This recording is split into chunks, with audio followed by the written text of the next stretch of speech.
Bueno, voy a empezar a presentarme, no quiero extenderme mucho, pero como veis en mi currículum tengo experiencia a nivel directivo en empresas en multinacionales, a nivel internacional, dirigiendo departamentos de marketing y de innovación.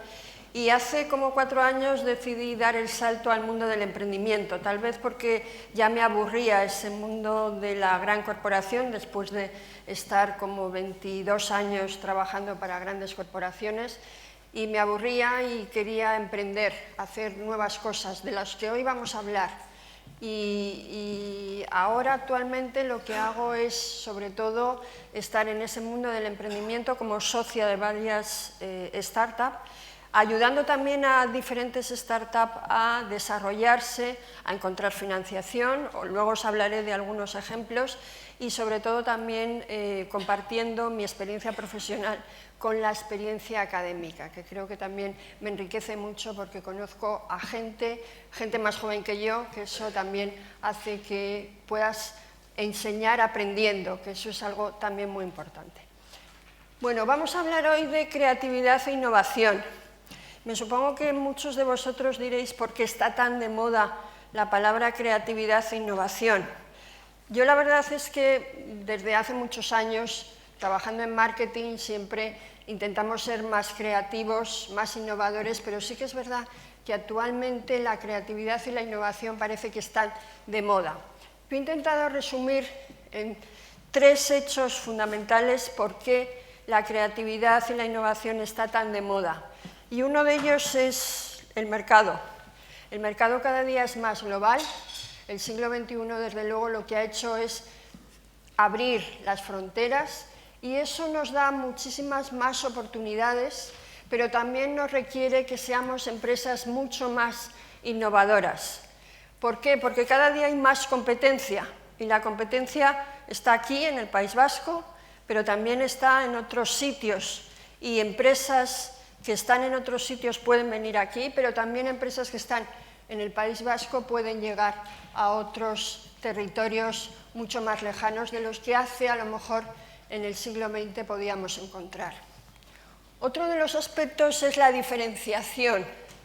Cada día necesitamos, por esa globalidad, ser mucho más diferenciadores y ahí entramos en lo que es la creatividad y la innovación, con lo cual deberemos ser mucho más diferentes para aportar valor a la sociedad y al entorno donde nos vamos a mover como empresas.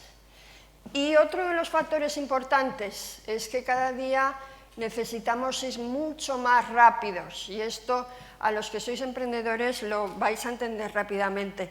Necesitamos que nuestros procesos se reduzcan mucho más de lo que hace unos años se venía confeccionando como el mundo empresarial, ¿no? Yo desde hace, como os decía antes, muchos años llevo trabajando en el mundo del marketing y al principio cuando desarrollábamos nuevos productos podíamos estar mucho tiempo desarrollando nuevos productos.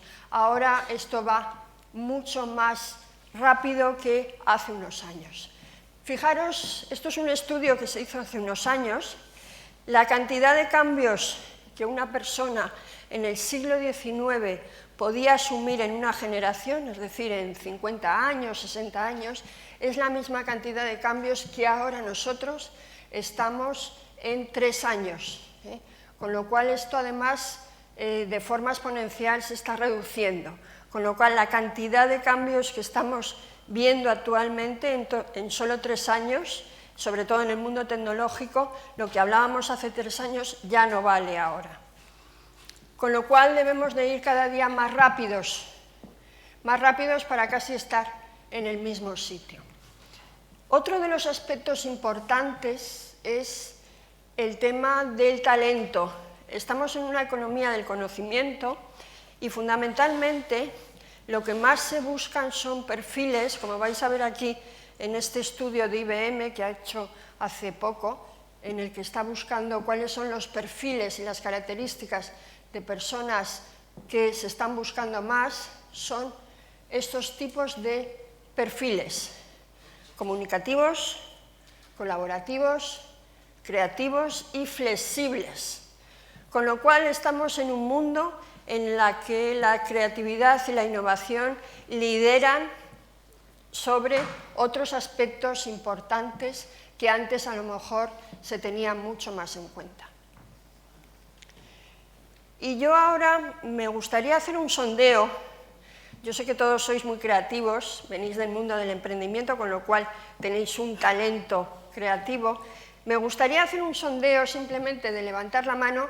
¿Quién se considera poco creativo en esta sala? Por favor, si levantáis la mano. Poco creativo.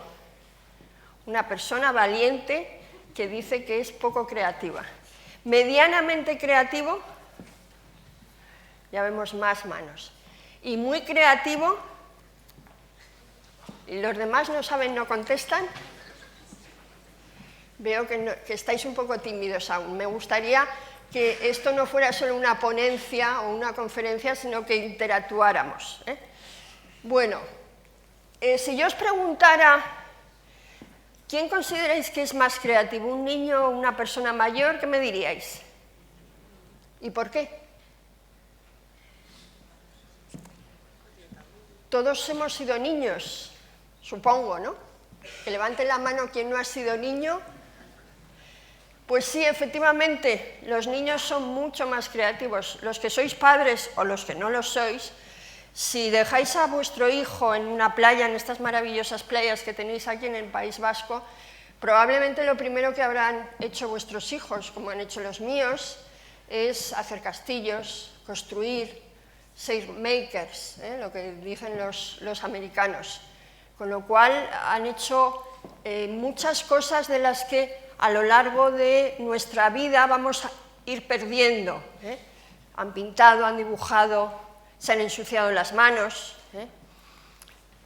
Y veis aquí una serie de dibujos que yo he ido recopilando. Yo tengo dos hijos de 16 y 14 años. Mis hijos, desde primero de primaria, todos los días me traían un dibujo a casa. Estos son algunos dibujos que los dos hijos iban trayendo todos los días sin yo decirles nada y que, desgraciadamente, ahora que ya están en cuarto y en segundo de la ESO, ya no recibo dibujos. Me supongo que muchos de los que sois padres aquí pues recibiréis notas en su plataforma digital del colegio donde estén, en que generalmente las notas pues nunca suelen ser muy positivas, ¿no? La verdad es que es una pena porque han ido perdiendo esa creatividad y ahora se reduce a tener solamente notas en el colegio negativas, además de lo que están haciendo diariamente. Con lo cual, evidentemente, llegamos a la conclusión de que los niños son mucho más creativos que las personas mayores. Y vamos reduciendo esa creatividad natural que tenemos como ser humano cuando empezamos a nacer y la vamos dejando en una caja, como aquel que guarda la caja de juguetes porque considera que ya es mayor, ¿no? ¿Y por qué es esto? Pues evidentemente yo he estudiado mucho este tema porque estoy muy metida, aparte del emprendimiento, estamos ahora desarrollando muchas cosas para niños, para seguir avanzando en ese tema de la creatividad, que cada día, como veis, es más importante, porque estamos en un sistema educativo en el que nos han enseñado a seguir las reglas, a tener miedo, a no impulsar los sueños, a seguir las instrucciones drásticas de los profesores, y porque el sistema educativo se confeccionó hace 200 años, y hace 200 años existía lo que se llamaba la revolución industrial. Ahora estamos en una revolución totalmente diferente, que es la tecnológica, a la que hemos venido hoy a hablar.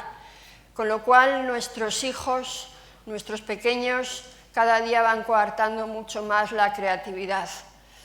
Fijaros este estudio, que ya se hizo en 1969, por dos estudiosos de temas creativos en la infancia, en Estados Unidos, sobre un test que se hace en la NASA para seleccionar a ingenieros y científicos para entrar en la NASA.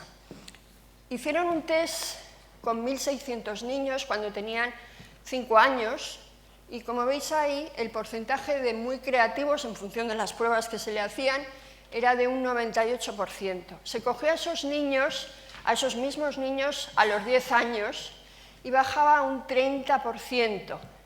Y cuando ya tenían 15 años, veis ahí ya la cifra bajaba a un 12%.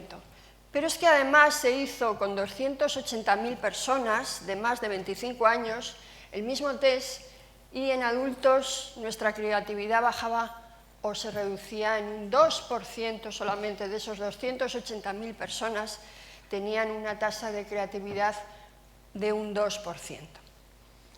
Yo he hecho esto a nivel casero con mi hijo pequeño, que verdaderamente creo que tiene unas dotes de creatividad muy alta, pero que, como decía antes, se le ha ido coartando, ¿no? Habéis visto anteriormente un dibujo que, sin yo decirle nada, pues me iba trayendo todos los días a casa, y yo hace 20 días, para preparar esta ponencia, le pedí que me hiciera un dibujo, sin yo explicarle para qué era. Le dije que me dibujara un señor con un barco y que me visualizara lo que él veía en el fondo del mar. Me costó como media hora intentar convencerle. Además me chantajeó, me pidió dinero: mamá, ¿para qué me pides esto? En fin, estas cosas que tienen los niños de 14 años. Después de intentar convencerle, al final conseguí que me hiciera un dibujo con muy poca voluntad, y como veis ahí, pues el aspecto creativo ya iba variando un poco. No había coloreado cuando yo le dejé las pinturas, y la verdad es que la visión que ya tenía del mar pues ya iba deteriorando su creatividad, ¿no? Espero que dentro de 5 años, cuando yo le pida o siga hablando de creatividad, pues probablemente este dibujo aún sea peor, ¿no? Con lo cual, las barreras sociales, educativas, evidentemente, nos van coartando esa creatividad. Y esa creatividad la vamos coartando también en el mundo empresarial, cuando es un contrasentido, porque cada día necesitamos, como habéis visto, ser más creativos, ¿no? Y en el mundo del emprendimiento eso es algo fundamental, ¿no? Y ya no digamos en el mundo de las grandes corporaciones, que te coartan totalmente la creatividad. Me supongo que si vosotros estáis trabajando en alguna empresa, pues habréis visto o habréis oído muchas veces esto, ¿no? Las típicas frases que tu jefe, tu pareja, los amigos te van diciendo: eso es una locura, ¿para qué te quieres meter emprendedor? ¿Qué vas a hacer? ¿Vas a dejar un sueldo por ser emprendedor? En fin, estamos rodeados diariamente de este tipo de frases que todos los días oímos habitualmente en todos los estamentos públicos, privados, de amistades, de familia, y lamentablemente esto es así. ¿Y quién nos iba a decir, si hubiéramos hecho caso a estos señores, hoy pues ni el teléfono existiría, ni los PCs existirían, y a lo mejor tampoco podríamos haber disfrutado de una buena música como eran los Beatles, ¿eh?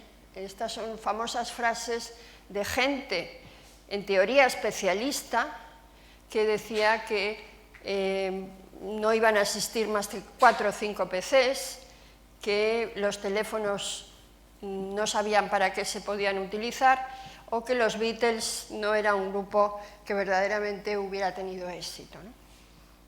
Pues bien, yo lo que os quiero hoy es animar a que todos bailemos, a que todos, desde nuestra perspectiva tanto profesional como personal, entendamos que estamos en un mundo diferente y que tenemos que empezar a bailar de forma diferente.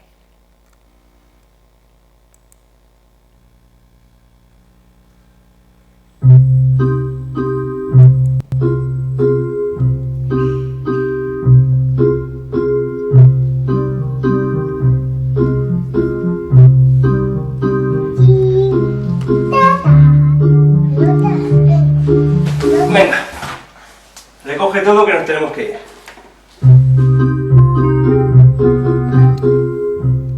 Vamos a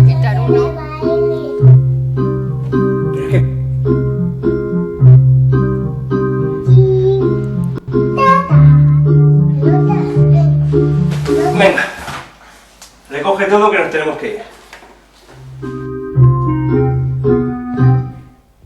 Papá, quiero ir a clase de baile. ¿Se oye bien? Pero es que con las clases de inglés, el ajedrez, la clase de informática no tienes tiempo. Eso no me gusta. Pero eso es bueno para tu futuro. Yo quiero jugar. Sí, hombre. Pero cuando seas mayor querrás tener un buen trabajo. Sí, yo quiero ser bailarina. Pero hija, es que eso no te da de comer. Y que me la de comer. Pues un trabajo de verdad, Que es un trabajo de verdad. pues un trabajo estable en el que ganes mucho dinero. Pero ¿para qué quiero yo mucho dinero? Eso me lo pregunto ahora porque eres una niña. Claro, soy una niña. Pero es que ahora es el momento para que estudies y te formes. Y así, si trabajas duro y estudias mucho, podrás conseguir un buen trabajo.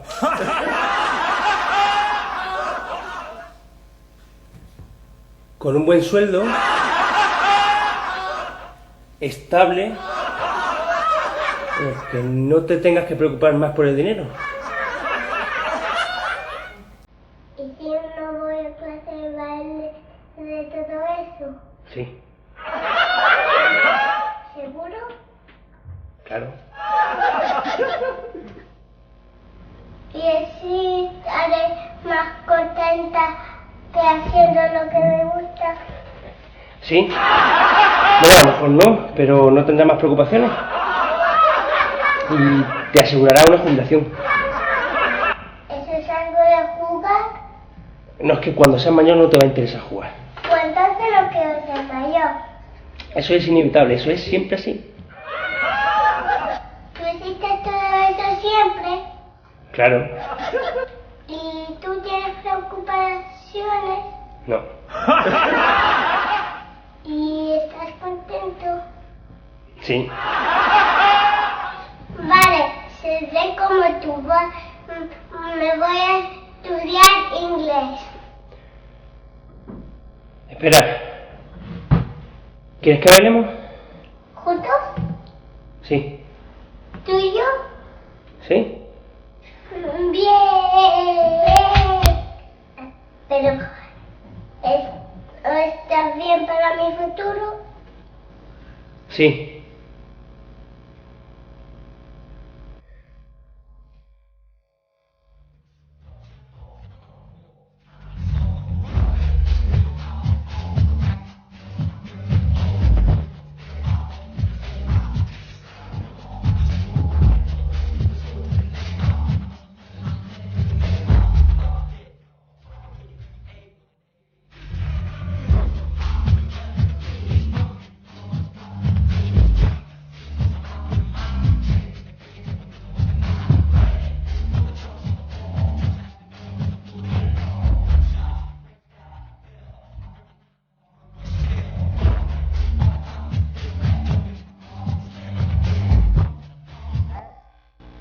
Bueno, como veis, tenemos que ser mucho más proactivos en alentar a nuestros hijos a bailar, a ser más creativos, a ser más imaginativos. Y hoy lo que queremos es ver cómo podemos generar más ideas, cómo ser más proactivos a la hora de imaginar, de jugar, de idear, que es lo que Agustín y yo hemos venido hoy a explicaros aquí. Y sobre todo lo que queremos es que penséis un poco fuera de esa caja que generalmente tenemos todos mentalizados,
refleja mucho de lo que es la creatividad, aprender a ser mucho más sencillos, más ágiles y más rápidos a la hora de idear.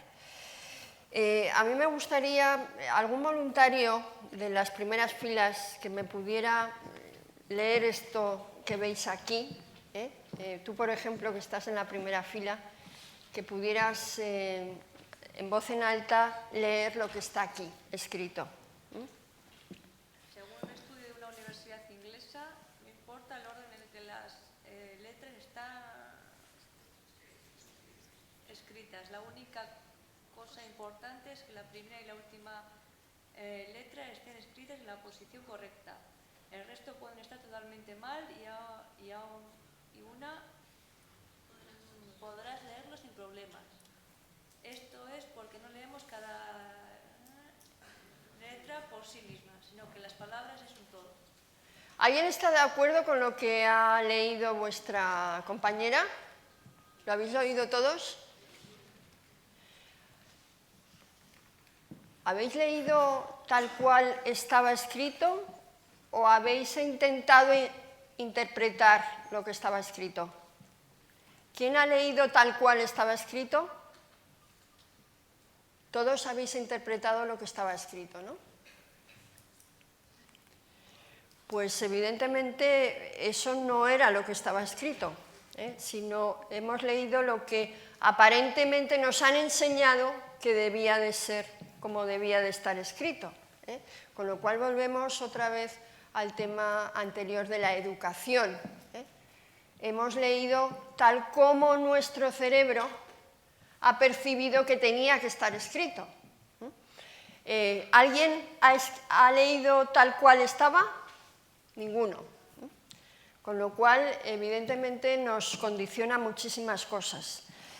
Aquí veis a un señor, yo no sé si conocéis a Howard Gardner, es el escritor y estudioso que ideó la teoría de las inteligencias múltiples, entendiendo que todos tenemos una inteligencia, pero que cada uno va desarrollando diferentes inteligencias. Unos son más matemáticas, otras son más espaciales, otras son más sociales, pero todos tenemos una inteligencia. Lo que hay que saber es desarrollar cada uno la inteligencia que su capacidad cerebral tiene para involucrarse en unos temas más que en otros. Por eso estamos muy mediatizados en que la educación es muy uniforme en los niños y que evidentemente todos saben de todo y se les enseña todo, cuando tendríamos que saber perfectamente cuáles son las capacidades más adecuadas a los niños y dar una educación diferente a cada uno de esos niños en función de esas inteligencias que tenemos diferentes. Este señor decía que lo más importante en la creatividad no es meter ideas, sino sacarse las que tenemos. Es decir, a nosotros nos han ido educando con un hardware que tenemos en la cabeza y que desafortunadamente ya ese hardware ya no sirve, porque el mundo está cambiando como estamos viendo. Con lo cual tenemos que aprender a desaprender, algo muy importante en el mundo del emprendimiento, y no condicionar a todo a cosas que ya sabemos, a entender que los melones no tienen o las sandías no tienen que ser por qué ser redondas, sino que pueden ser cuadradas, a entender que esta maravillosa oficina tal vez pueda ser una oficina de un banco, como es de un banco americano. ¿Quién se puede imaginar oficinas de banco como esta oficina? Yo cuando este ejercicio lo pongo en algunas conferencias, nadie me dice que es una oficina del banco, porque estamos condicionados a que una oficina de un banco tiene que ser un lugar aburrido, cuando tal vez tenemos que salir y pensar fuera de la caja para pensar en ideas creativas como puede ser esto, una oficina de un banco. Este señor, que también es y que os recomiendo, a lo largo de la ponencia os voy a ir recomendando cosas que os pueden ayudar también a aprender. El conocimiento es básico también para la creatividad, para fomentar la creatividad. Agustín os va a poner muchos ejemplos. Yo os voy a dar también recomendaciones de libros que podéis leer sobre todos estos temas de creatividad. Este señor, que es un futurista americano, dice que los analfabetos del siglo XXI serán aquellos que no sepan leer ni escribir, sino que no sepan desaprender, lo que hablábamos antes. Constantemente y cada día más, y yo en mi profesión y vosotros en vuestra profesión, tendremos que tener muchísima más capacidad para aprender a desaprender, para quitarnos lo que ya teníamos anteriormente en nuestro cerebro e intentar aprender diferentes cosas. Y hoy vamos a hablar, como os decía, de la creatividad y de la innovación. ¿Alguien me sabría decir cuál es la diferencia entre creatividad e innovación? A ver, de la primera fila. ¿Tú, por ejemplo? ¿Cuál es la diferencia entre creatividad e innovación? ¿Alguien, algún voluntario, creatividad e innovación, sabe cuál es esa diferencia? Estáis poco, se ve que es la hora del café, a ver si os animamos luego para que interactuéis un poco más. Bueno, creatividad, otro libro que también os recomiendo, que es muy interesante, de Margaret Boden, dice que es la puesta en valor de nuestra imaginación y que no tiene nada que ver, o no es que no tenga nada que ver, pero que se diferencia con la innovación, porque la innovación es la puesta en valor de la creatividad. Una cosa es que tengamos y desarrollemos ideas y otra cosa es que las pongamos en práctica.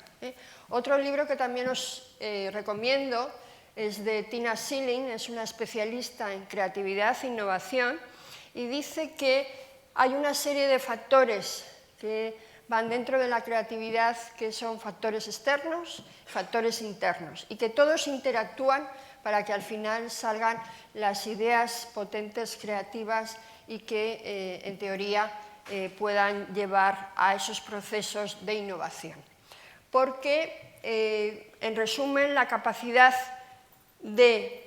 humana de generar ideas es la creatividad y la innovación es la capacidad de ponerlas en práctica. Y aquí hago un inciso porque evidentemente yo conozco por el mundo donde me he movido profesionalmente y donde estoy ahora en startup, que muchas de las startups están formadas por grandes creativos, pero a la hora de implementar esas ideas es donde fallan. Y eso es el proceso de innovación. Y no tenemos que mediatizar solamente el que seamos muy creativos si al final no sabemos ejecutar esa innovación, esa creatividad, que al final la creatividad y la innovación se resumen en esto. Esto es un gráfico que resume muy bien lo que es un proceso creativo y lo que es un proceso de innovación. Y tanto uno como otro es muy importante. La creatividad es la generación de ideas y que luego veremos que cuantas más mejor, es esa forma abierta, y la innovación al final es la selección y la puesta en marcha de una serie determinada de ideas. Y ahí es donde fallan muchos de los emprendedores que yo conozco y me supongo que vosotros en vuestra dinámica diaria pues habrá muchos que también falláis, ¿no? Una cosa es pensar y otra cosa es ejecutar, y las dos se complementan y las dos son necesarias. Y como decía Gary Hamel, también otro experto en management, en lo que es el tema de creatividad, la innovación sigue una ley exponencial.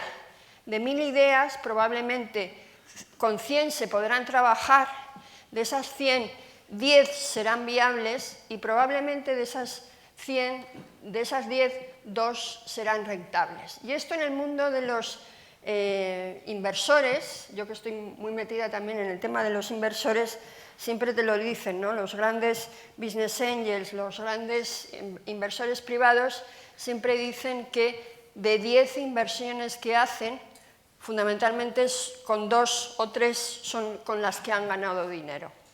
Hoy no vamos a hablar de financiación, me supongo que muchos de vosotros estaréis buscando financiación, pero si queréis luego en el descanso también podemos hablar de esos temas, porque, bueno, tanto Agustín como yo estamos también en ese mundo de la búsqueda de financiación.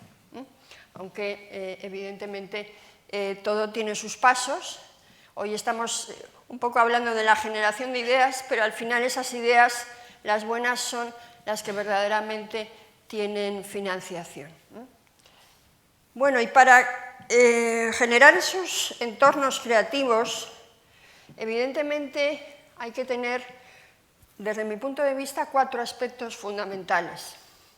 Uno es el conocimiento, y eso no quita de todo lo que hemos hablado anteriormente del sistema educativo. Evidentemente hay que tener conocimiento de lo que haces y formarse y cada día más, y es más necesario, y sobre todo en el mundo tecnológico que va tan rápido y que lo que hace 2 o 3 años estudiaste ya no vale para nada. Necesitamos espacio también, necesitamos tiempo y necesitamos motivación. Y eso, para los que hemos trabajado en empresas grandes, multinacionales, pues muchas veces la motivación no se nos da del todo, ¿no? Y una de las razones por las que yo dejé el mundo de la corporación, de la gran multinacional, fue porque ya no me motivaba, ya no veía o ya no era feliz en hacer las cosas que en teoría me mandaban, porque simplemente reportaba, no hacía nada creativo. Era una mujer que iba con una maleta a diferentes puntos de Europa, fundamentalmente, y de América, y simplemente reportaba, cuando en teoría debía de ser mucho más creativa para la compañía.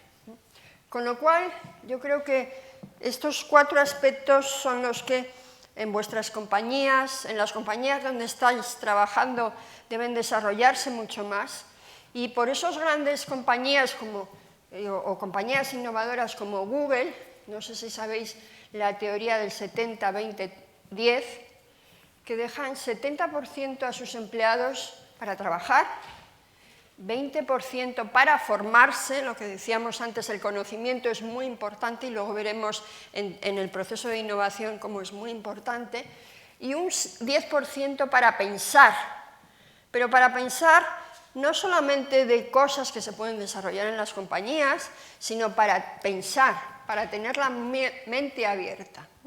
Yo, cuando empiezo mis talleres de creatividad en entornos mucho más pequeños que estos, lo primero que hacemos es levantarnos y respirar para tener el cerebro, la mente abierta. Parece una perogrullada, pero cuanto más relajados estemos, más en entornos más flexibles, más beneficiosos para una persona, mucho más creativos somos. Y estas compañías lo saben hacer muy bien. Y yo no sé si conocéis esta compañía, Zappos. ¿Conocéis alguno? ¿Zappos? Bueno, Zappos empezó hace unos años vendiendo zapatos.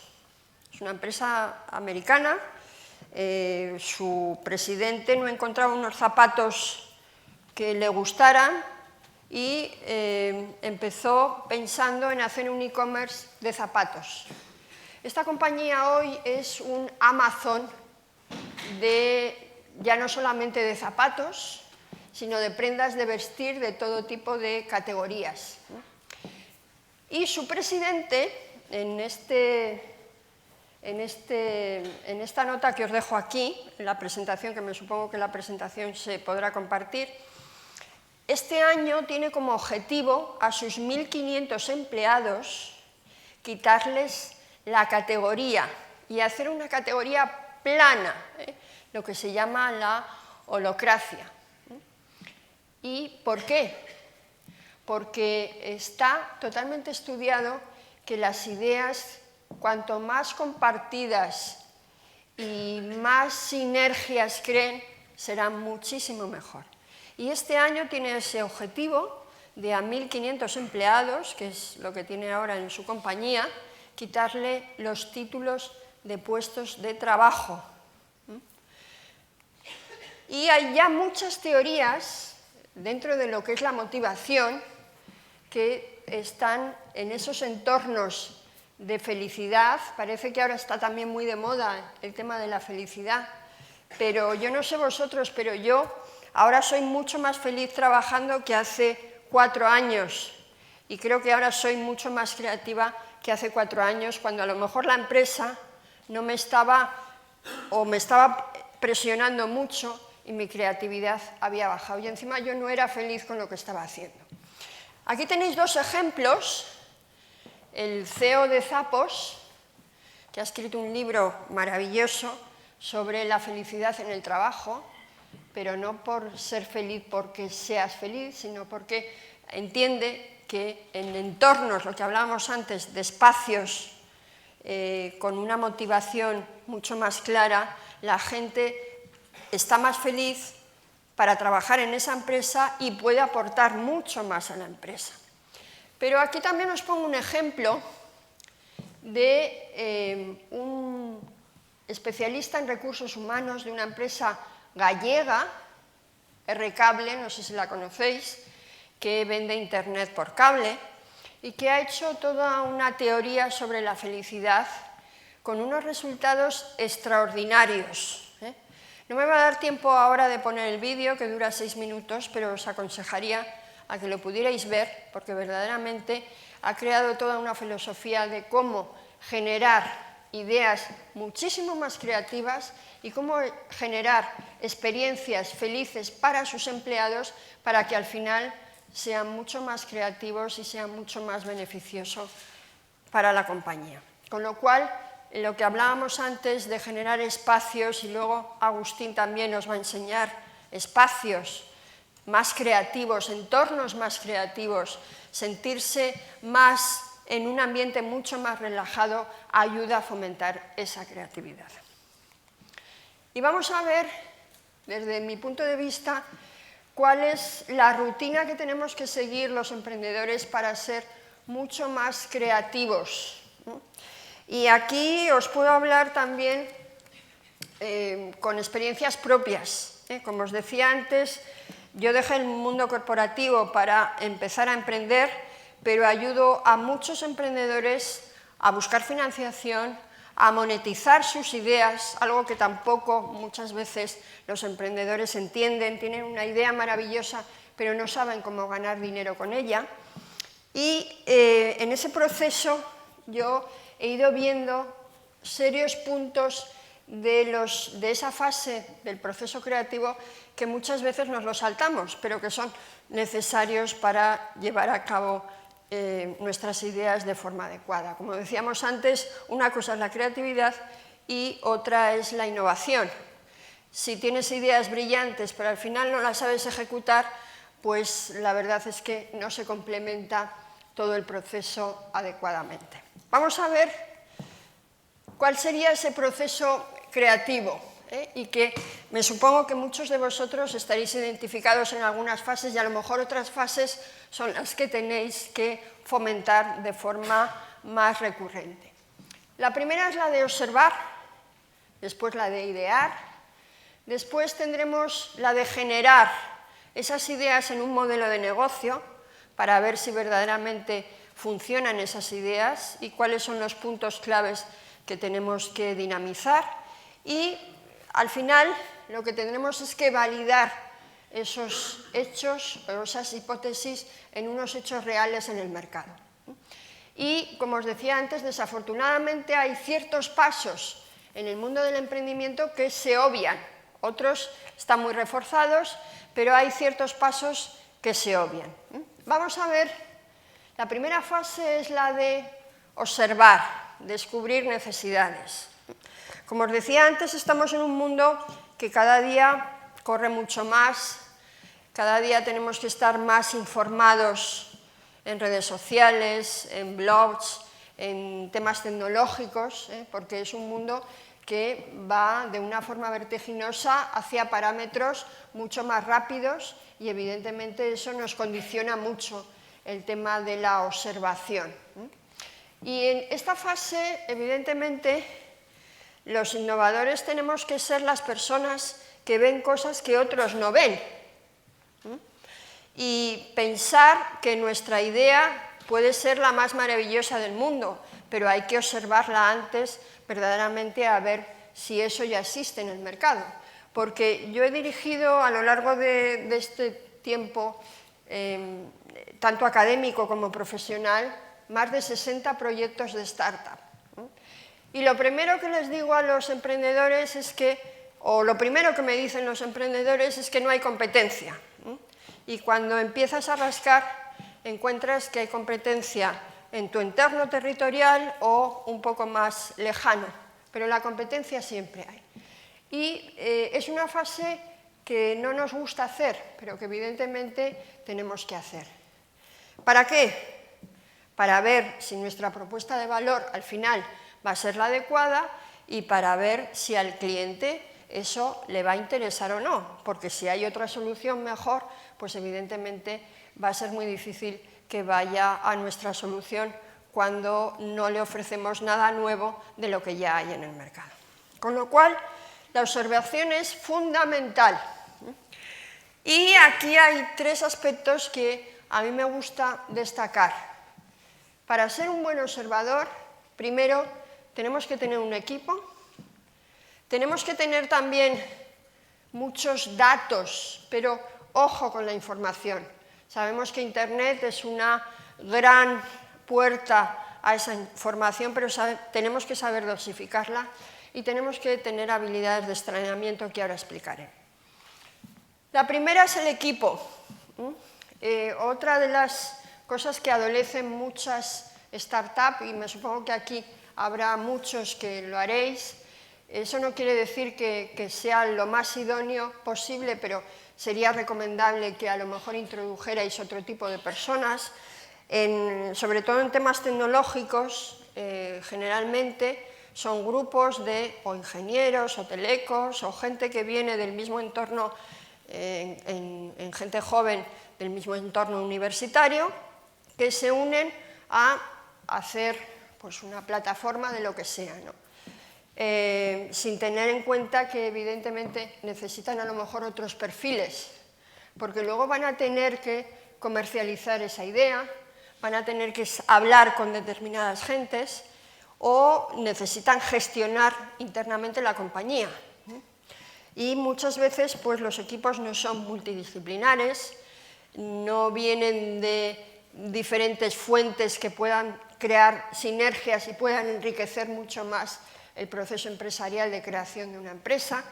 Y evidentemente se está viendo que todos esos perfiles muy uniformes al final son ideas muy buenas, pero que no se pueden llevar a la práctica o que no se saben ejecutar porque no tienen otros perfiles. Con lo cual, en la fase de observación pasa lo mismo. Un perfil muy técnico verá unas cosas y un perfil mucho más de humanidades a lo mejor verá otras. Cuanto más multidisciplinar sea el equipo, más enriquecedor será todo el proceso de innovación. Y en esta fase es fundamental, porque en esta fase estamos observando qué es lo que ocurre en el mercado, cuáles son las problemáticas del mercado que necesitamos solucionar. Con lo cual, si solamente vemos un prisma de problemática del mercado, probablemente no estemos dando la solución adecuada a posteriori. Con lo cual, el equipo siempre es lo más importante. Lo más importante en la fase de desarrollo de un proyecto empresarial y lo más importante también a la hora de presentarse de cara a un inversor. Estamos hablando ya a futuro, pero yo lo primero que veo es quién es ese equipo. Aparte de las ganas o no que tenga, cómo está formado el equipo, qué aspectos tiene a nivel profesional que puedan conjugarse y puedan crear una sinergia entre ellos y puedan sobre todo el poder llevar a ejecución ese proyecto. Así que en esta fase, que yo entiendo que es muy difícil coger a gente de diferentes perspectivas de donde vienes tú, pero es crítico y fundamental. Lo segundo, dentro de esa fase de observación, es el condimentar bien la información. Como decía antes, Internet nos ofrece muchísima información, pero tenemos que saber y dosificar bien la información.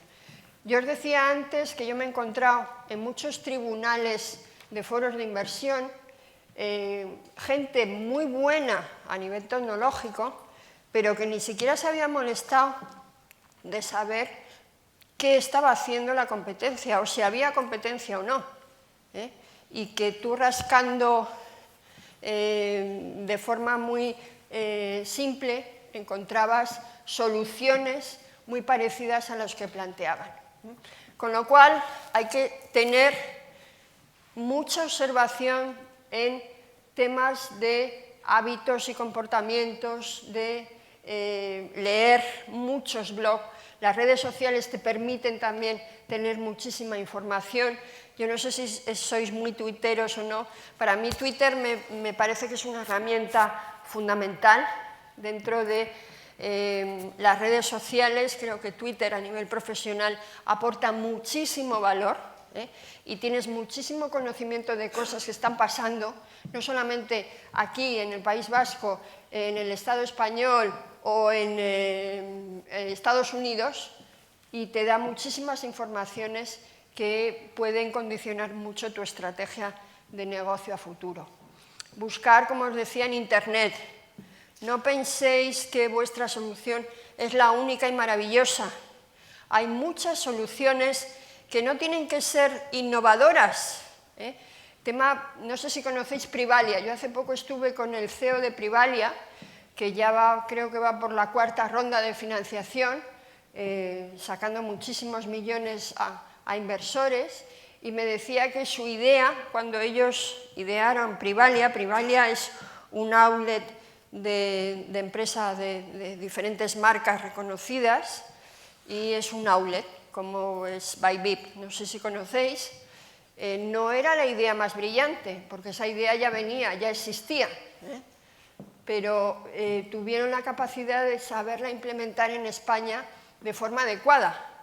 Con lo cual, generar ideas no quiere decir que sean las ideas más innovadoras y que sea una innovación disruptiva, como pudo ser, pues no sé, un iPod, que revolucionó, fue una innovación disruptiva que revolucionó el mercado de la música, por ejemplo, sino que a lo mejor son ideas que ya se han implantado en otros países y que lo bueno que han tenido es saber ejecutarlas y poder implementarlas en ese entorno donde se van a implantar.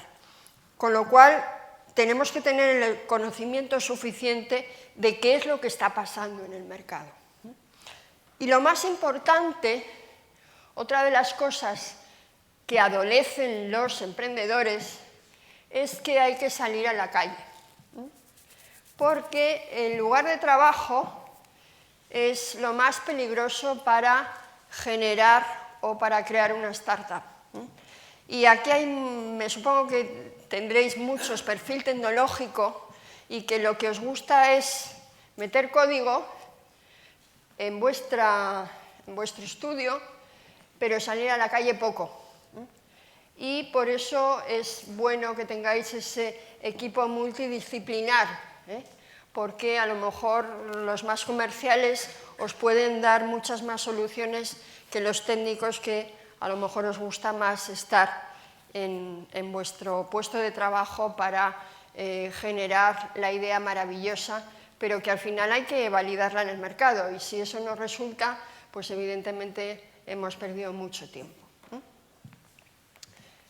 Y otra de las cosas es entender lo que decía, entender al cliente, porque si no sabemos lo que piensa, ni lo que siente, ni lo que ve, ni lo que necesita, ni lo que espera de nosotros, pues probablemente no le vamos a dar la solución adecuada. Y no pensar que lo que quiere el cliente es eso, cuando no estamos viendo verdaderamente lo que necesita y cuáles son las expectativas que tiene el cliente. Esta es una antropóloga. Esto hace poco yo vi una ponencia que se titulaba Entender al cliente desde una forma antropológica. Muchas veces el cliente dice unas cosas, pero está pensando otras. Esto en el neuromarketing. Yo no sé si habéis tenido alguna ponencia de neuromarketing. Es claro, nuestro cerebro dice que va a hacer algo, pero a lo mejor hace otra cosa y está interactuando de diferente manera. Así que tenemos que ser antropólogos, casi para entender a nuestro cliente. Y como dice Margaret Mead, lo que la gente dice, lo que la gente hace y lo que la gente dice que hace son cosas completamente diferentes. Así que tenemos que tener también ese perfil de antropólogo y pensar que a lo mejor lo que nos está diciendo el cliente es todo lo contrario de la solución que debemos de proponerle, porque no es lo mismo lo que dice que lo que piensa. Así que la parte de observación es muy importante. ¿Por qué es muy importante, como decía antes? Porque el proceso creativo cada día necesita ser más rápido.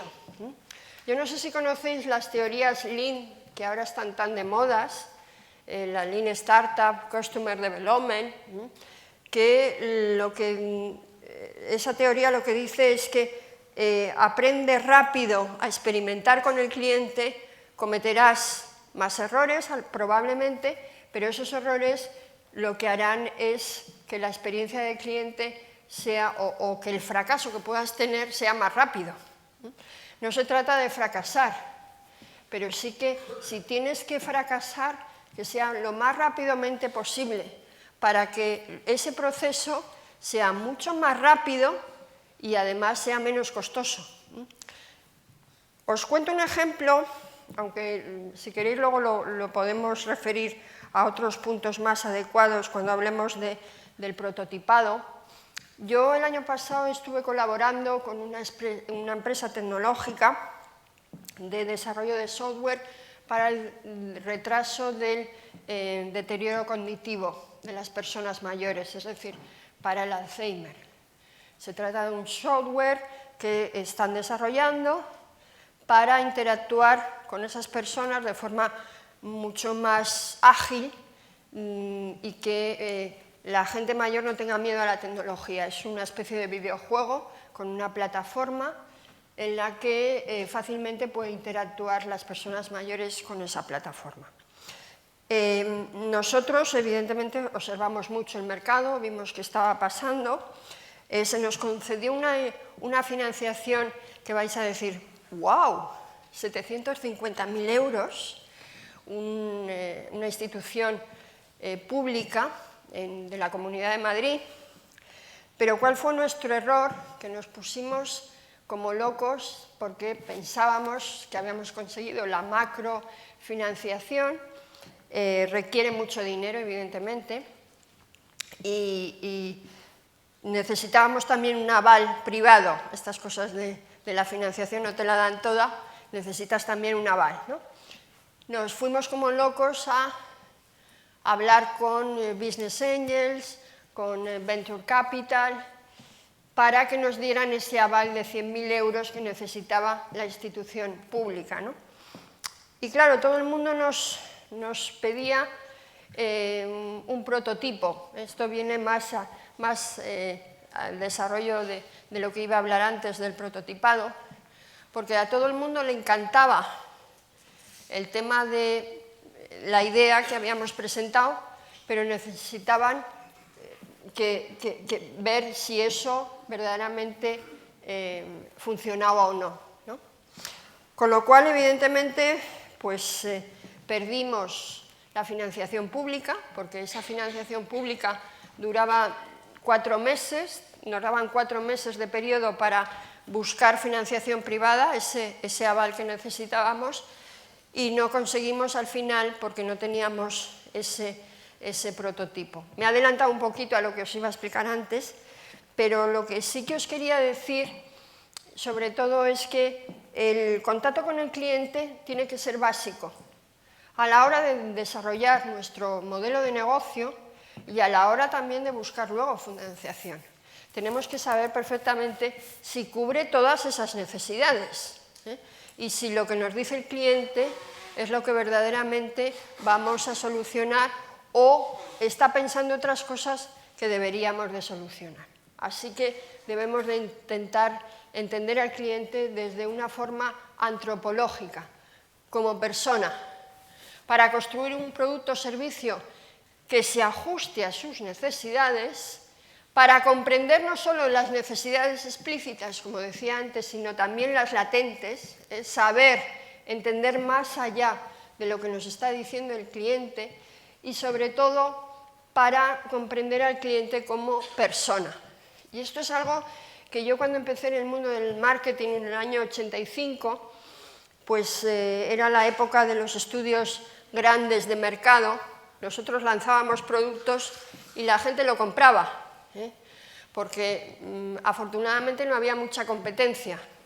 Y en eso me corroborará Agustín, que era un experto en aquellos años de agencias de publicidad, que simplemente con hacer 2 anuncios de publicidad y vender el producto, y sobre todo si estabas en una gran multinacional como estaba yo, pues aquel producto seguía sin entender muy bien lo que quería el cliente. Habíamos hecho algún estudio de mercado, pero bueno, pues los datos y los números sobre todo eran estudios cuantitativos, algún estudio cualitativo, pero entendíamos perfectamente que aquello se iba a vender. Pero ahora, desafortunadamente, pues no es así. Y al cliente hay que entenderle ya no solamente como cliente tal, sino como persona.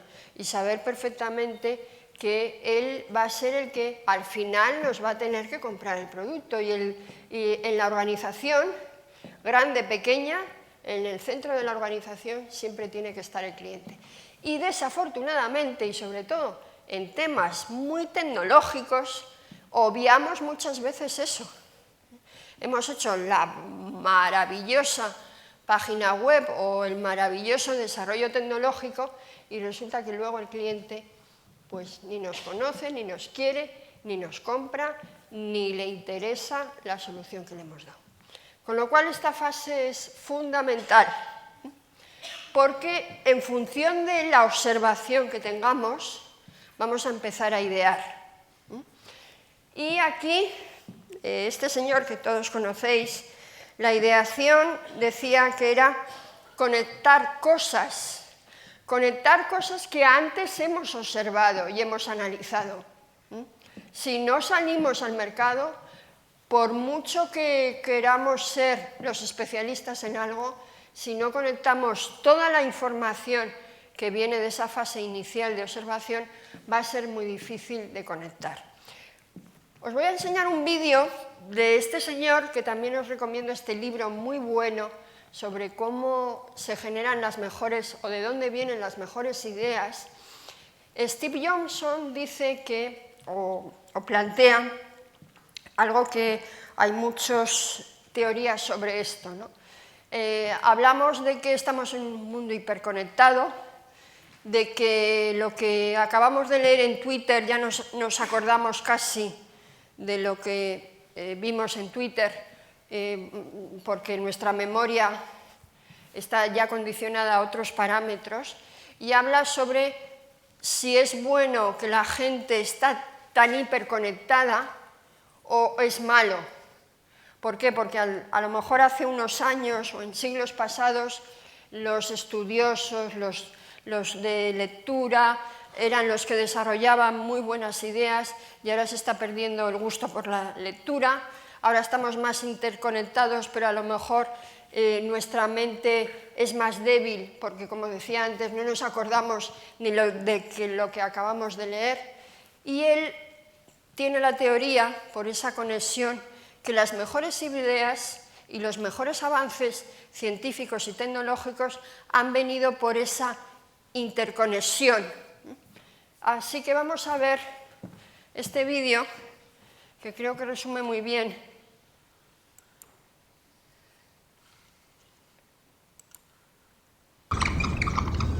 For the past 5 years, I've been investigating this question of where good ideas come from.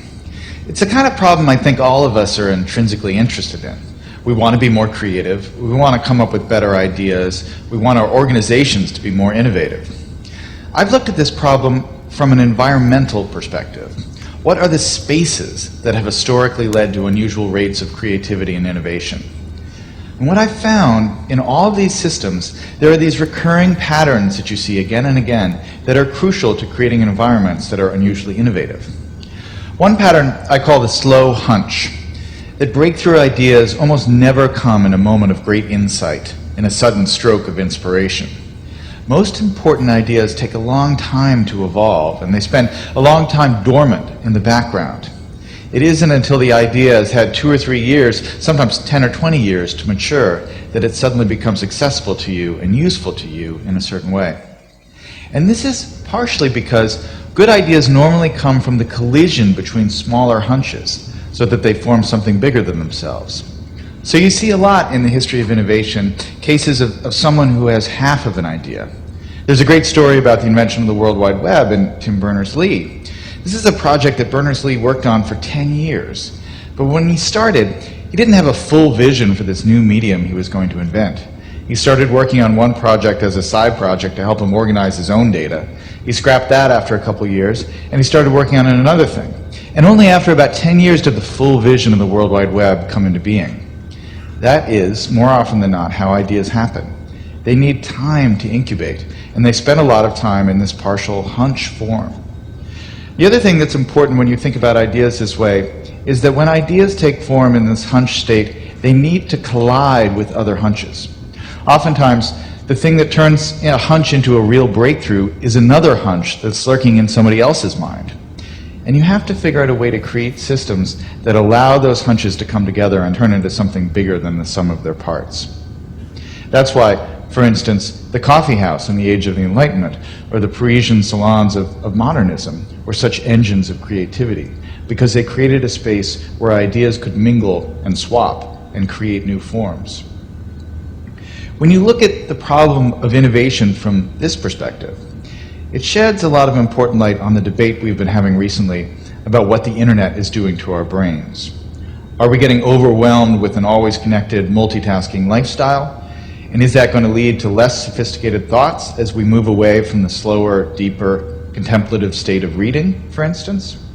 Obviously, I'm a big fan of reading, but I think it's important to remember that the great driver of scientific innovation and technological innovation has been the historic increase in connectivity, in our ability to reach out and exchange ideas with other people, and to borrow other people's hunches and combine them with our hunches and turn them into something new. That really has, I think, been, more than anything else, the primary engine of creativity and innovation over the last 600 or 700 years. And so yes, it's true we're more distracted. But what has happened that is really miraculous and marvelous over the last 15 years is that we have so many new ways to connect and so many new ways to reach out and find other people who have that missing piece that will complete the idea we're working on, or to stumble serendipitously across some amazing new piece of information that we can use to build and improve our own ideas. That's the real lesson of where good ideas come from, that chance favors the connected mind. Como veis, la conexión, la interconexión con diferentes entornos, hay webs, y os enseñará luego Agustín cómo se comparten ideas. Hay una página web en España muy reconocida en ese sentido, Ideasol, en el que la gente interactúa con ideas que tiene y participa de otras ideas para engrandecer esas ideas. Luego Agustín nos pondrá más ejemplos y cada día la hiperconectividad es más importante, por lo que hablábamos antes, que una idea puede ser maravillosa, pero si la conectas con otros tipos o aspectos de personas que puedan ver esa idea de diferente manera, probablemente será mucho más beneficiosa para todo ese proceso creativo. Aquí veis en qué consiste ese proceso creativo, que me supongo que si vosotros estáis en esa fase de ideación o de desarrollo de una startup, habréis tenido que desarrollar y consta de dos partes que son complementarias y necesarias. Ese proceso creativo tiene la primera parte, que es la de diverger. Como veíamos antes, esa forma de embudo, cuantas más ideas tengamos, muchísimo mejor. Y hay otra fase que es de convergencia. Como os decía, ambas dos son necesarias en todo nuestro desarrollo de creatividad y que tenemos que desarrollar de forma adecuada. La fase de pensamiento divergente o lateral, no os voy a hablar de quién ideó estas teorías, es Edward Bono, pero no vamos a hablar hoy desde ese punto de vista mucho más práctico, Desde luego se trata de analizar los problemas, como decíamos antes, desde distintas perspectivas. Y cuantas más ideas salgan mejor, como veíamos antes, cuantas más ideas tengamos mejor para que al final solo 2 o 3 o 2 sean las que verdaderamente sean rentables. Si solamente pensamos 3, el proceso de innovación o el proceso de creatividad se mediatiza mucho con esas 2 ideas, con lo cual tenemos que tener la mente mucho más abierta. Si yo os digo lo que veis aquí, probablemente lo primero que se os ocurrirá es que veis una chica, una vieja. Vamos viendo. ¿Alguien ve más cosas? Una chica joven. ¿Más cosas veis aquí? Es la hora del café, yo no sé si es que estéis dormidos, si os estoy aburriendo. ¿No veis nada más? Ideación al poder. ¿No veis nada más?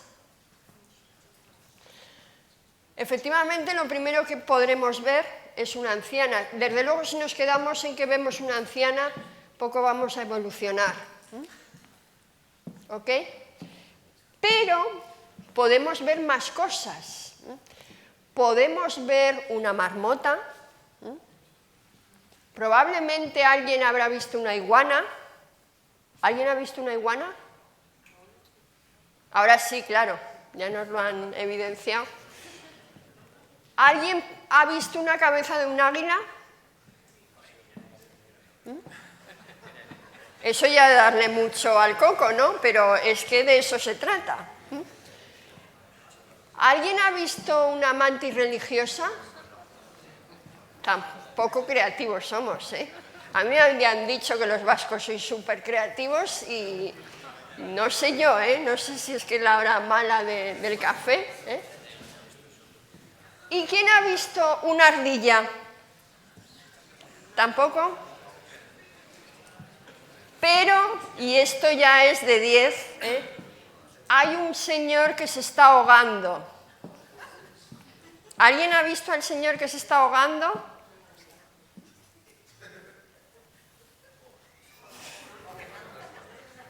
Fijaros hasta dónde puede llegar la mente y así podríamos seguir, porque no tenemos mucho tiempo, pero se ven como 50 cosas diferentes. Ahora ya cada uno ya está, todo como en la vida hay que practicar, y la creatividad es una de las cosas que menos se practica.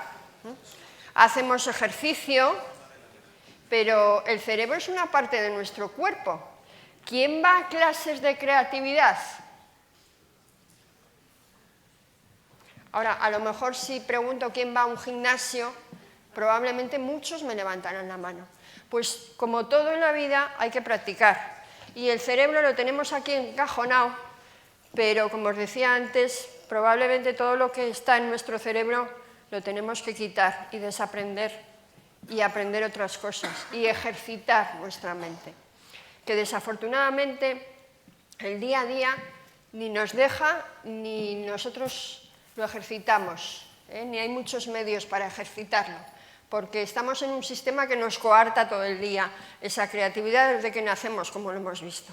Y aquí, como veis, en 5 segundos hemos sacado 4 o 5 soluciones, pero hay hasta 50.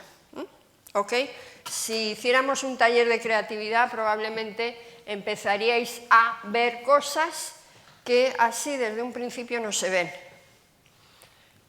Y esto es una técnica que llamamos brainstorming, que lo habréis oído. En esa técnica de brainstorming lo que tenemos que hacer sobre todo es fijarnos en la cantidad, no recriminar al otro, que si está viendo un hombre ahogándose, no decir que está loco. Cuantas más ideas generemos, muchísimo mejor, aunque sean lo más absurdas posibles. Y de eso se trata la creatividad. Y os voy a enseñar un vídeo de un mal brainstorming y que probablemente no seríamos lo que somos ahora si eso se hubiera llevado a la práctica de forma real. Vamos a ver una sesión de brainstorming que se hizo hace muchos años, que verdaderamente no es una muy buena sesión de brainstorming. Si nos deja la publicidad... Bueno. ¿Un bueno? Sí.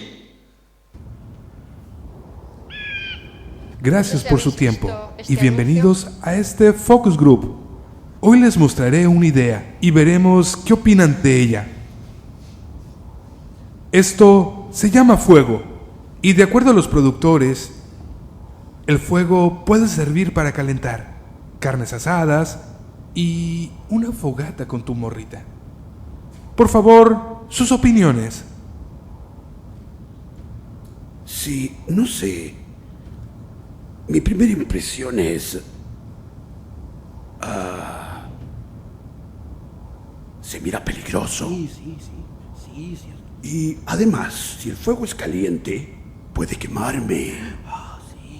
Es algo sin forma.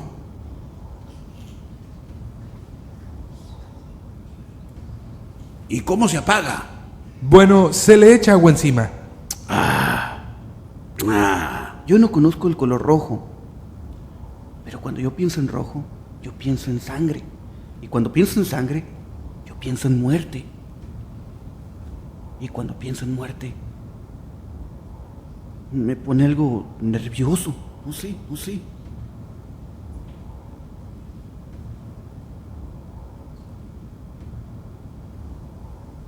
¿Lo tendrás en verde? Lo siento, no hay verde.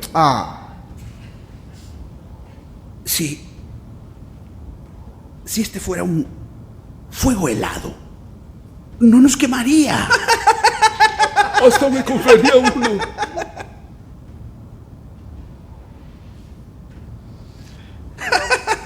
Es increíble que este güey crea que alguien va a comprar esa porquería a fuego. ¿Qué es eso? Fijaros, si esto verdaderamente se hubiera llevado a la práctica, probablemente ninguno de nosotros estaríamos hoy aquí o tendríamos el confort que tenemos ahora, ¿no? Con lo cual, tenemos que saber perfectamente que cuando ideamos vamos a dejar la mente lo más abierta posible, idear las locuras posibles. ¿Cuántos habréis estado en una reunión y habréis dicho, este es un loco, menuda idea que has tenido? Lo que tenemos es que no juzgar esas ideas en esa fase inicial. Luego ya llegará la fase de converger las ideas, pero en esta fase inicial tenemos que ser lo más locos posibles, porque probablemente a lo mejor esa idea más loca sea la que verdaderamente sea la más efectiva y solucione los problemas que tiene en ese momento el mercado. Con lo cual, no juzgar, valorar la cantidad, conectar, enlazar y una actitud lúdica. Otra de las cosas que, como decía antes, hemos guardado la caja de juguetes, no sabemos jugar, no sabemos imaginar, y eso es fundamental también a la hora de todo ese proceso de creativo. Tenemos que ponernos en la mente de los niños tienen ideas locas, y nosotros hemos dejado de tener esas ideas locas. ¿Por qué no esas ideas locas pueden ser las que al final sean las que se puedan poner en marcha, ¿no? Dentro de ese proceso creativo tenemos luego una fase convergente. Evidentemente no todas esas ideas tienen la misma importancia y tenemos que analizar y saber perfectamente ver cuáles son los parámetros por los que nos vamos a concentrar en una o dos ideas. Y aquí hay muchas técnicas de poder concentrar, de ver cuáles son las verdaderas ideas con las que podremos trabajar. No quiere decir que elijamos una, probablemente podemos elegir dos o tres, ¿no? Se trata ya de ordenar, de discriminar y de evaluar. Y como os decía antes, aquí hay muchos métodos, yo os voy a enseñar dos, pero hay multitud de métodos. Luego, si queréis, os puedo dejar también páginas web para que veáis todo ese proceso creativo, como hay páginas especializadas en enseñar cómo es todo ese proceso y con muchísimas técnicas y herramientas. Y aquí os enseño dos, pero como os decía, hay múltiples, ¿no? Podemos diverger con criterios de evaluación en función de determinar una serie de criterios. Aquí os pongo un ejemplo entre fabricar y comprar, por ejemplo. pues el criterio de coste, el criterio de facilidad, de seguridad, de rentabilidad, y al final el que tenga más puntos, evidentemente esa será la idea o la solución que la compañía tiene que llevar a la práctica, ¿no? Este es un criterio muy simple, evidentemente. Hay otros en el que también es con criterios, pero ponderando esos criterios, es decir, dando un peso a cada uno de los criterios. No todos los criterios son iguales y, como veis ahí, el resultado es diferente, aunque sigue saliendo la misma solución, pero ya las valoraciones son diferentes, ¿no? Hay múltiples de criterios que hoy no vamos a tratar, evidentemente, porque no tenemos tiempo. Podemos hacer un DAFO también, un DAFO cuantificado, en el que veamos oportunidades y amenazas y puntos fuertes y débiles. Y lo que queremos ver en esta parte es, después de esa fase amplia de ideas, ahora tenemos que determinar con cuáles vamos a pasar. Si os habéis dado cuenta antes del formato del proceso de innovación, tenemos que ir metiendo ya en el embudo aquellas ideas más válidas para poderlas implementar luego en el mercado. Una vez que ya tenemos seleccionadas aquellas ideas que verdaderamente puedan ser las más idóneas en función de los parámetros de medida que hayáis utilizado, otra de las hándicaps que tenemos también es cómo vamos a valorar esas ideas y cómo las vamos a visualizar. Y aquí entramos en otra fase muy importante, que es la generación de un modelo de negocio. Porque, como os decía antes, yo en mi trayectoria como ayuda e incluso también como emprendedora, he tenido la idea maravillosa y al final no la he sabido monetizar. Y aquí os pongo también otro ejemplo. Yo hace unos años, antes de dejar el mundo corporativo, me metí ya en temas de emprendimiento, ¿no? Aquello no salió porque de los 4 que estábamos, ninguno quería dejar el trabajo, con lo cual eso tampoco es muy recomendable. Hicimos una página web de empleosalud.com. Evidentemente no hicimos nada de esto, ¿eh? Nos pusimos a emprender, uno empezó a desarrollar la plataforma, el otro empezó a comercializarla, el otro empezó a ver aliados estratégicos, en fin. El portal se trataba de hacer una especie de portal de empleo, pero ubicado en el sector salud. Ahí cometimos muchísimos errores. El primer error fue, primero, que no dejamos ninguno del trabajo, con lo cual, claro, íbamos a enseñar el producto y nos decían, bueno, ¿y esto quién? No, estamos trabajando, pero a la vez estamos desarrollando esto. Segundo error fue que no supimos monetizar nuestro portal de empleo, porque en un principio íbamos a pedir a todas las empresas que buscaban empleo, pedirles una cuota, y una parte importante de nuestro negocio era que queríamos llevar a enfermeros y a médicos al extranjero, y nosotros gestionábamos todo el papeleo para, con hospitales extranjeros, fundamentalmente estaban en Inglaterra, en Irlanda y en Alemania, gestionarles todo el papeleo. También nos confundimos. Nos confundimos primero porque esto se hizo en el año 2008, más o menos. En aquellos momentos el paro, si recordáis, estaba en una media de un 7-8%, con lo cual, claro, nadie se quería ir de España, sobre todo el sector médico. Ahí nos confundimos, ahí no hicimos bien nuestra observación del cliente y lo que quería el cliente, evidentemente, y no fue el momento adecuado para hacerlo. Con lo cual, no habíamos hecho nuestro modelo de negocio, habíamos presentado una idea maravillosa, una idea que podía ser adecuada, pero ni habíamos observado el mercado, ni habíamos visto al cliente, no sabíamos qué necesidades tenía, no era el momento adecuado y no lo habíamos plasmado toda esa idea en un modelo de negocio. No sé si conocéis esto que vamos a ver ahora. Toda idea, al final, todas las ideas que seleccionéis las tenéis que plasmar en un modelo de negocio. Un modelo de negocio es la forma que tiene una empresa para generar ingresos de manera rentable, recurrente y escalable. Es decir, nuestro negocio tiene que venderse al final en un mercado, cosa que muchos emprendedores no entienden. Hay que vender. Y no estamos en una ONG. Las empresas se crean para ganar dinero, para aportar valor y para ganar dinero. Con lo cual, muchas veces esto los emprendedores no lo entienden. Y yo sigo discutiendo muchas veces con muchos emprendedores que me expliquen cuál es su modelo de negocio, por dónde van a ganar dinero. No lo saben ellos y tampoco lo saben explicar. Con lo cual, es una herramienta muy buena que describe los fundamentos de cómo una organización se crea, se desarrolla y captura valor. Al final, ¿para qué? Para ganar dinero.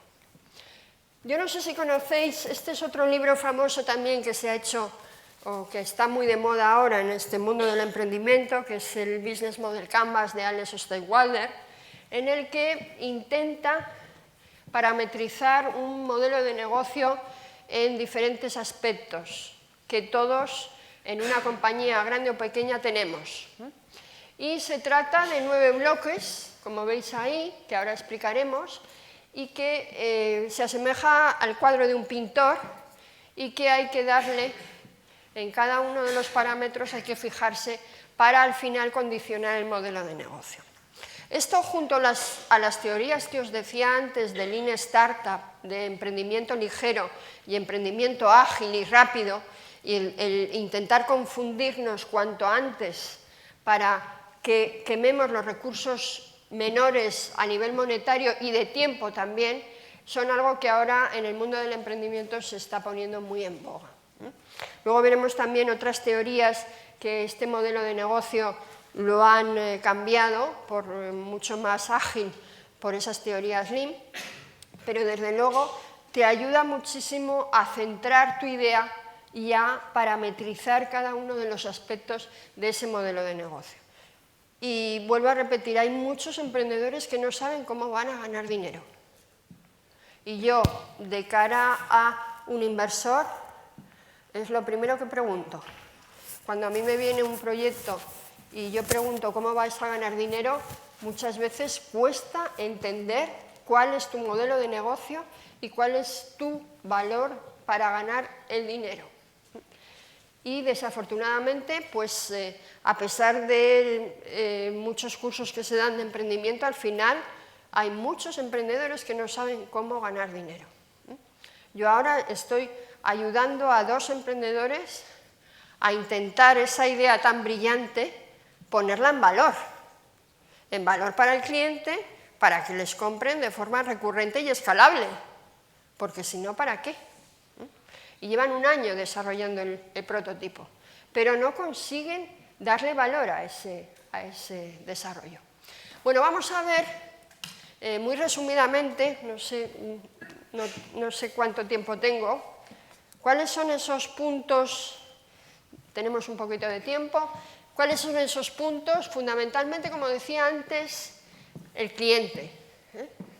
Si no sabemos a quién vamos a vender el producto, es muy difícil que nadie nos pueda comprar, porque si ni siquiera sabemos qué necesidades tienen nuestros clientes y a qué segmentos de clientes vamos a vender, va a ser muy difícil intentar vender algo. Con lo cual tenemos que saber claramente cuáles son nuestros clientes y qué tipos de clientes tenemos. No todos los clientes de un sector probablemente serán los mismos, hay que saber segmentar también. Incluso se habla ahora ya del marketing personal a cada cliente y de la customización. Cada cliente es una persona, lo que hablábamos antes. Probablemente dentro de ese segmento de clientes, cada uno tendrá, aunque sea de ese mismo cliente, cada uno tendrá unos condicionantes diferentes incluso. Con lo cual tenemos que saber qué necesidades diferentes tienen, si habrá canales de distribución diferentes, qué tipos de relaciones, si están dispuestos a pagar de diferente manera, ya tendremos 2 tipologías de clientes diferentes. La segunda parte de ese lienzo de modelo de negocio es la propuesta de valor. Y aquí es otra de las cosas que mucha gente no sabe distinguir. ¿Por qué nos diferenciamos nosotros?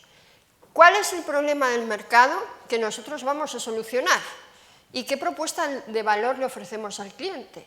Si ya hay competencia, probablemente el cliente seguirá con esa competencia que lleva ya más tiempo en el mercado, con lo cual tenemos que saber cuál es el valor añadido que le vamos a dar al mercado y al cliente. Y eso también es algo que muchas veces pues, adolecen muchos de estos tipos de proyectos. Y sobre todo ver la diferencia que tenemos con respecto a lo que ya hay en el mercado. Y la respuesta muchas veces es no tengo competencia. Mentira. La competencia siempre está ahí, de forma real o de forma latente, pero siempre vas a tener competencia. Con lo cual tendremos que ver cuál es nuestra propuesta de valor, qué es lo que le vamos a dar de más al cliente para que el cliente venga con nosotros y no se vaya con nuestra competencia. Los canales de distribución. ¿Cómo vamos a comercializar el producto? ¿Va a ser una venta directa? ¿Va a ser una venta indirecta? ¿Necesitaremos fuerza de venta? ¿Será un e-commerce por medio de plataforma? Tenemos que saber perfectamente cómo vamos a distribuir nuestro producto o servicio. Un canal de distribución no solamente es para un producto, sino también para servicios. Y esto también es algo que debemos de entender perfectamente. Con lo cual ahí tenéis diferentes baterías de diferentes canales de distribución por donde puede llegar vuestro producto o servicio a venderse. Relación con los clientes, importantísimo. ¿Qué tipo de relación vamos a tener con ese cliente? No estamos hablando del canal de distribución. En un autoservicio, nuestra relación con el cliente es poner el producto en ese autoservicio y él autogestiona la compra. Pero evidentemente tendremos que tener mecanismos adecuados, léase, por ejemplo, técnicas de merchandising, para que ese producto tenga una relación con nosotros. Con lo cual hay diferentes formas de relacionarse con el cliente.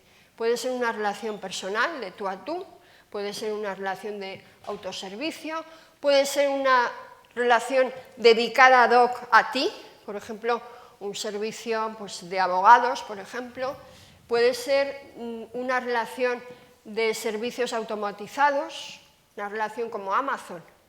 Amazon es un portal o es un autoservicio. Tú abres Amazon y sería tu supermercado. Además ya está totalmente mediatizado en función de las compras que vas haciendo. Esa relación es autoservicio automatizada. Es una plataforma de e-commerce en el que perfectamente sabemos qué productos queremos en función de las compras que hemos hecho, de las compras recurrentes que vamos haciendo. Comunidades, es otra de las relaciones que estamos teniendo, sobre todo con las redes sociales. Un YouTube, por ejemplo, aporta valor en función de los vídeos que se van metiendo en la plataforma de YouTube. Y tenéis múltiples relaciones con los clientes. Tenemos que saber perfectamente cuál va a ser nuestra relación con el cliente. El otro elemento fundamental también, recursos claves. Otra de las cosas que muchas veces los emprendedores cuando van a buscar inversión no saben. ¿Qué necesito yo para desarrollar mis actividades, para dar la propuesta de valor al cliente? Recursos financieros, materiales, humanos, tangibles, intangibles. Si no sabemos lo que necesito, ¿cómo voy a ir yo a pedirle a un inversor dinero si no sé lo que necesito? Esto es algo que también muchas veces un emprendedor no entiende.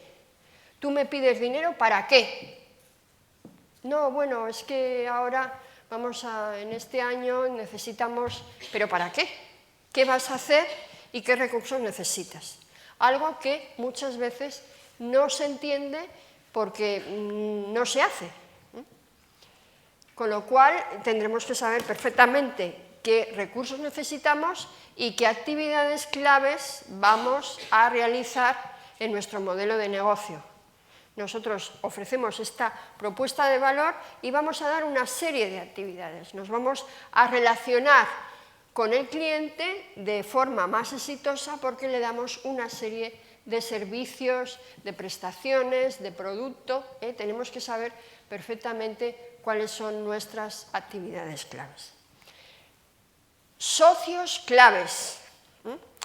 Y aquí os pongo un ejemplo también de lo que os hablaba antes del tema del Alzheimer.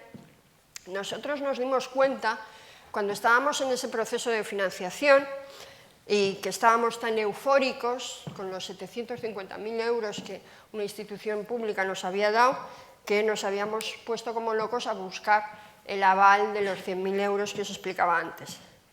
Pero no teníamos a nadie detrás que nos ayudara, con lo cual hemos cambiado las tornas y ahora el proceso es mucho más eficiente. ¿Por qué? Porque nosotros decíamos, bueno, al final, como os digo, hemos perdido esa financiación pública y ahora lo que hemos intentado hacer las cosas mejor, porque nos ponían la pistola en la sien para buscar financiación rápida sin hacer el proceso bien.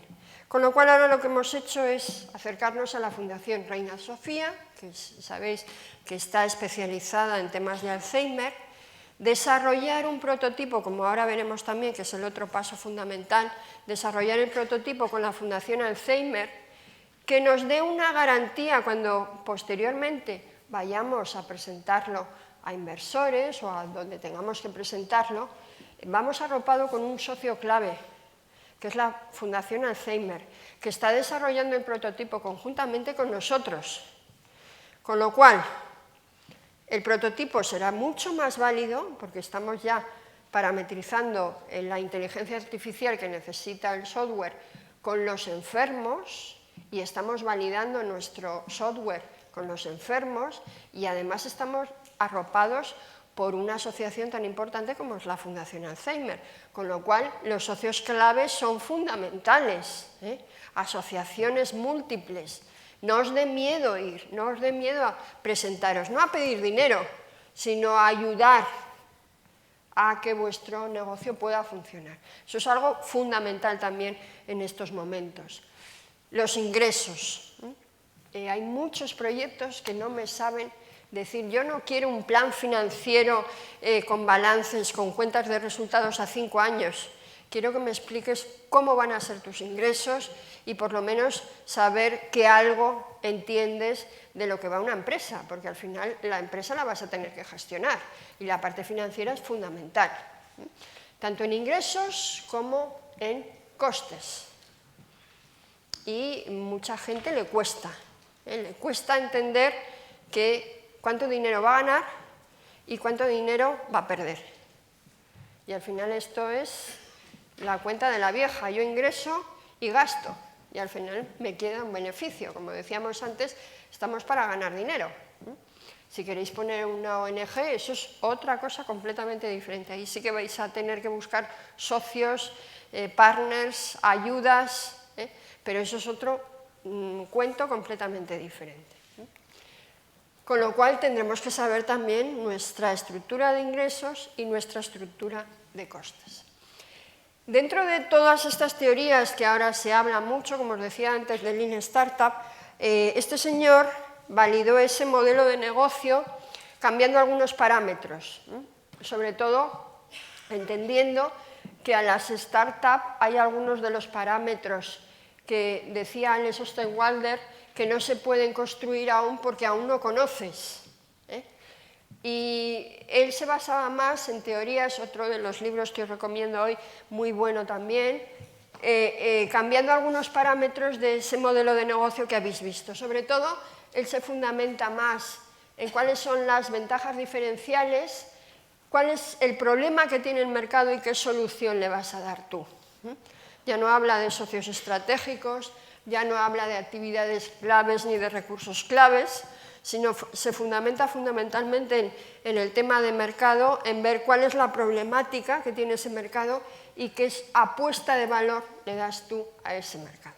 Pero en teoría viene a decir lo mismo, construye de una idea, construye tu modelo de negocio y determina perfectamente bien cuáles son los diferentes parámetros, ya me da igual, uno u otras teorías. Aquí sabéis que, bueno, ya las teorías luego ya van derivando en otro tipo de teorías, pero al final la esencia es: construye de una idea tu modelo de negocio y sé perfectamente a quién le vas a vender, cómo le vas a vender, cuánto vas a ingresar y cuántas necesidades tienes, y sobre todo con una apuesta de valor importante.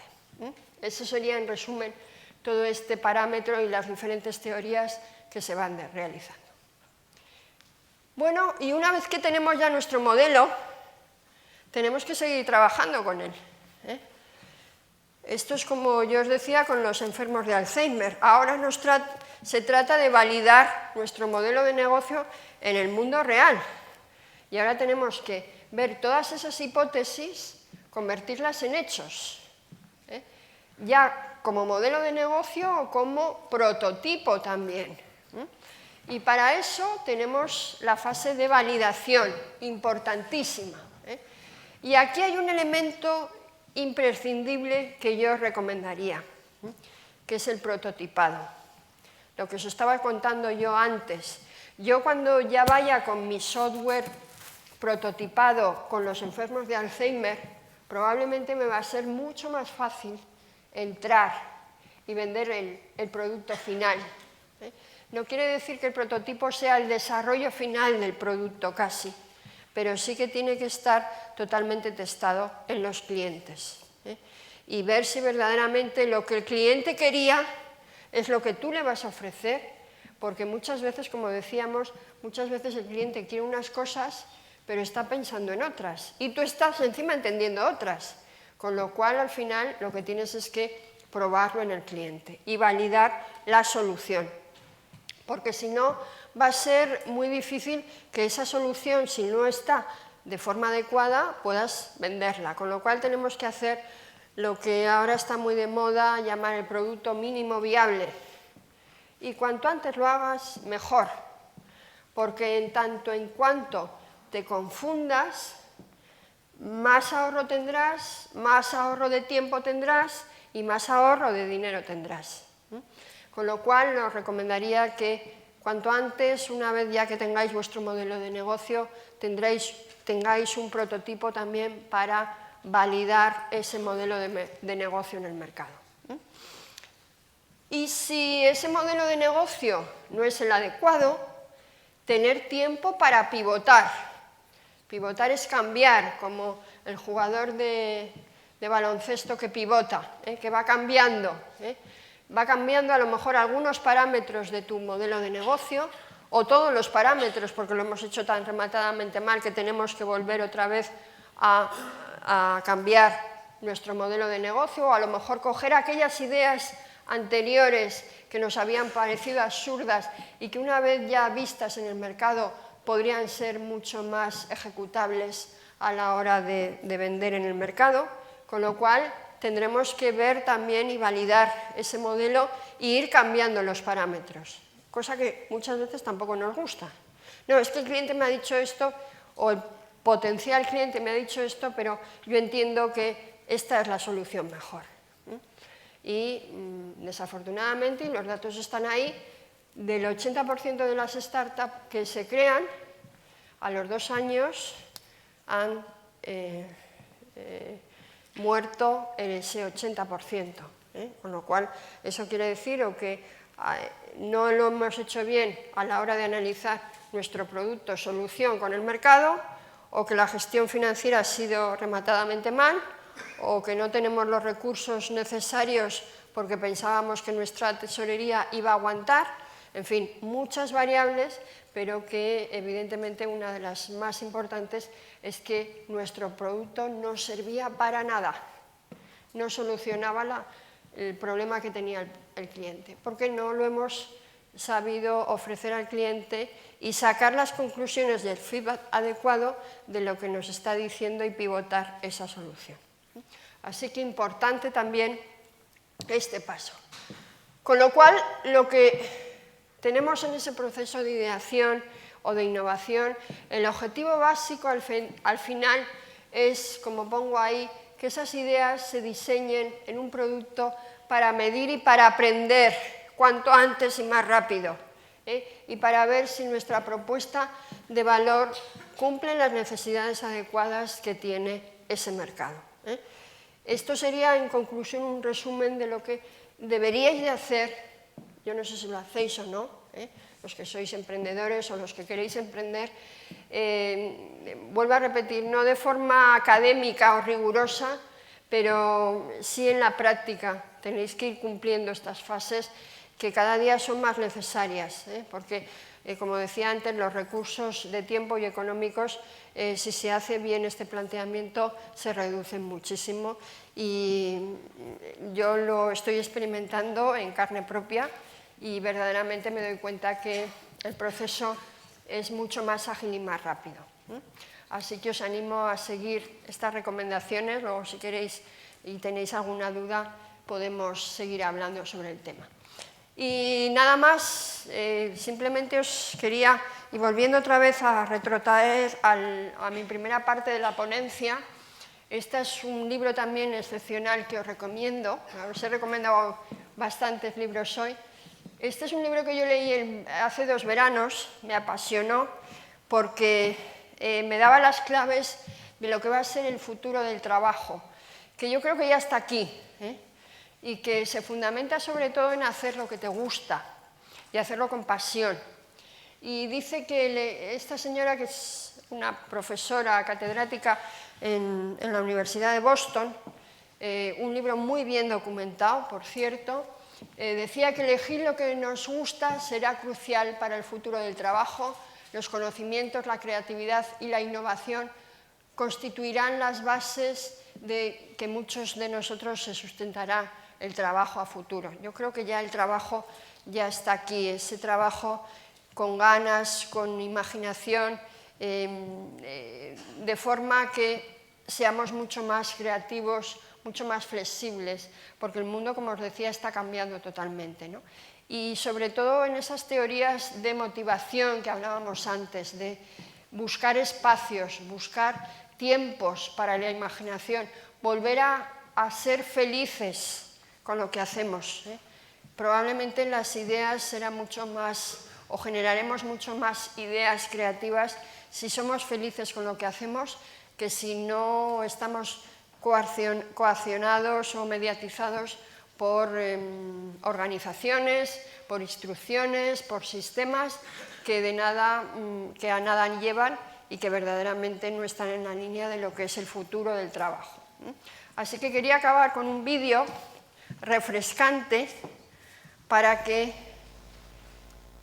intentéis ser como personas y como profesionales un poco más felices. Y que ayuda mucho a la creatividad. Clear as light on still water,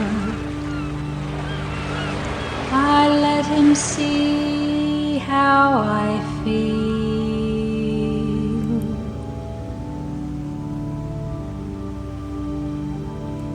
But his heart gives no quarter. He has walls made of steel. I lay down my cards. He's seen how I play.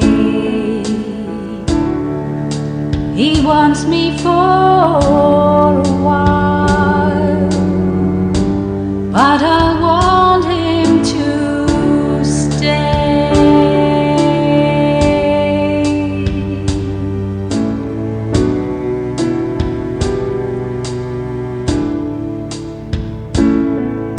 He's anger and fire. I'm soft as a dove.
Muy bien, pues muchísimas gracias, Euskarrik asko, y cualquier duda estoy a vuestra disposición. Gracias.